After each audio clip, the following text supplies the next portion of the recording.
हिंदी भाषा भी तमिल को, तेलुगु को, गुजराती को, बंगाली को, सभी के शब्दों को लेते हुए हमारी हिंदी भाषा आगे बढ़ती जा रही है। और ये हिंदी भाषा हमारे गर्व की भाषा है और हमें अपनी भाषा पे गर्व करना चाहिए, प्रयास करना चाहिए कि इन शब्दों में हम दुराव छिपाव न करें। अगर कोई शब्द हमको अच्छे लगते हैं तो हम अपनी भाषा में, हिंदी भाषा में उसका प्रयोग करें। उसके लिए हम कभी आपस में ये ना कहें कि स्टेशन नहीं लेना चाहिए, हिंदी शब्द लेना चाहिए। भारत उत्थान न्यास में एक इस तरीके का कार्यक्रम जो हमारी संस्कृति और हमारी विरासत को बचाने के लिए काम करे रही है, उस के लिए हम आज सभी को यहाँ एकत्रित किया है। और एक हमारे उत्तर प्रदेश की राजधानी में एक ये हम लोगों को आने का सौभाग्य प्राप्त हुआ है कि आप लोगों के छत्र छाया में और एक सुंदर भवन के अंदर हम इस कार्यक्रम को आयोजित कर रहे हैं। मैं कला संस्कृति विभाग की राष्ट्रीय अध्यक्ष भारत उत्थान न्यास डॉक्टर रुचना बिश्नोई। परिचय आपने जो दिया वो कुछ बस ऐसा ही है, क्योंकि मैं वैसे तो पूर्व प्रवक्ता जोहारी देवी गर्ल्स पीजी कॉलेज की मैं म्यूजिक डिपार्टमेंट की रिटायर्ड प्रोफेसर रही हूँ और अब साथ में मैं बहुत संगीत से रिलेटेड काम करती रही हूँ, कानपुर में कर रही हूँ कि बहुत से। अब मेरा जो मेन काम रहता है कि मैं क्लासिकल म्यूजिक को प्रमोट करना।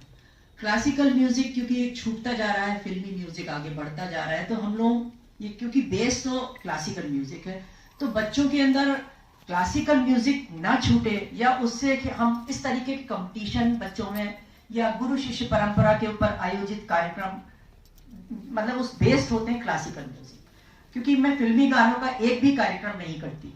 कानपुर के अंदर बहुत कार्यक्रम करती हूँ कि फिल्मी गाना नॉन, मतलब आप उसमें हम उसको एंटरटेन ही नहीं करते किसी, मतलब यदि वो बिल्कुल जीरो होता है कंपटीशन में, बच्चा यदि फिल्मी गाना गा दे तो उसको जीरो मिलता है। तो मेरा प्रमोशन केवल है इस बात का कि मुझे क्लासिकल म्यूजिक को प्रमोट करना है, क्योंकि क्लासिकल म्यूजिक ही हमारी भारतीय संस्कृति को बचा पाएगा। क्योंकि हमारी जो संस्कृति है वो सारी इसी के ऊपर बेस्ड है, हिंदी या संगीत। हमारी संस्कृति इसी पर आधारित है। तो हम लोग कार्यक्रम करते हैं बहुत सारे। तो आप अब की बार गुरु शिष्य परंपरा में भी कार्यक्रम अभी लेटेस्ट 15-20 दिन पहले ही किया था, तो सुजीत जी को मैंने उसमें इन्वाइट किया था, तो इनको बहुत अच्छा लगा। उसी के ऊपर आगे हम लोग कार्यक्रम करने वाले हैं कि गुरु शिष्य परंपरा, मतलब हमारा उसका मतलब ये होता है कि गुरु अपने शिष्य को, क्योंकि हमारे घराने वाला संगीत घराने का कार्यक्रम है, तो घराने में तो ऐसा होता ही था कि गुरु और शिष्य बैठकर स्वयं एक दूसरे से शिक्षा लेते थे और अपनी प्रस्तुतियां भी इस तरीके से सिखाते थे कि जो उनका शिष्य है वो एक समय पे जाकर के मंच पे प्रस्तुति दे सके। तो वो शिष्य वो विलुप्त होता जा रहा था। तो मैंने इस तरीके का कार्यक्रम शुरू किया है कि गुरु ईमानदारी से अपने शिष्य को कला सिखाए, इसलिए, और शिष्य ईमानदारी से अपने गुरु से वो शिक्षा ले, तो मंच पर एक साथ गुरु और शिष्य एक साथ प्रस्तुति तभी दे पाएंगे जब आप ईमानदारी से, शिष्य गुरु से सीखेगा और गुरु ईमानदारी से सिखाएगा।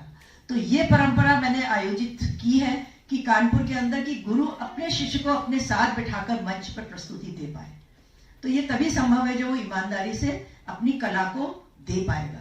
तो इस तरीके से कार्यक्रम करते हैं, उसी तरीके से हम आगे बढ़ाते हैं। भारत उत्थान न्यास में एक इस तरीके का कार्यक्रम जो हमारी संस्कृति और हमारी विरासत को बचाने के लिए काम करे रही है, उस के लिए हम आज सभी को यहाँ एकत्रित किया है।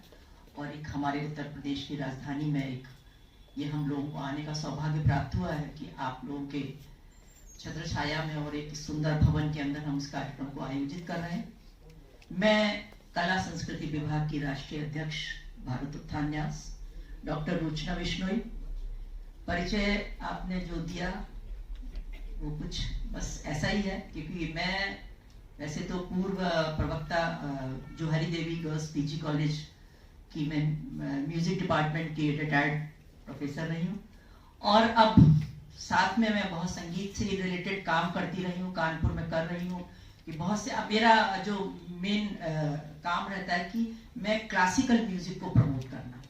क्लासिकल म्यूजिक क्योंकि एक छूटता जा रहा है, फिल्मी म्यूजिक आगे बढ़ता जा रहा है, तो हम लोग ये क्योंकि बेस तो क्लासिकल म्यूजिक है, तो बच्चों के अंदर क्लासिकल म्यूजिक ना छूटे या उससे हम इस तरीके के कंपटीशन बच्चों में या गुरु शिष्य परंपरा के ऊपर आयोजित कार्यक्रम, मतलब उस बेस्ड होते हैं क्लासिकल म्यूजिक, क्योंकि मैं फिल्मी गानों का एक भी कार्यक्रम नहीं करती। कानपुर के अंदर बहुत कार्यक्रम करती हूँ कि फिल्मी गाना नॉन, मतलब आप उसमें हम उसको एंटरटेन ही नहीं करते किसी, मतलब यदि वो बिल्कुल जीरो होता है कंपटीशन में, बच्चा यदि फिल्मी गाना गा दे तो उसको जीरो मिलता है। तो मेरा प्रमोशन केवल है इस बात का कि मुझे क्लासिकल म्यूजिक को प्रमोट करना, क्योंकि क्लासिकल म्यूजिक ही हमारी भारतीय संस्कृति को बचा पाएगा, क्योंकि हमारी जो संस्कृति है वो सारी इसी के ऊपर बेस्ड है, हिंदी या संगीत, हमारी संस्कृति इसी पर आधारित है। तो हम लोग कार्यक्रम करते हैं बहुत सारे।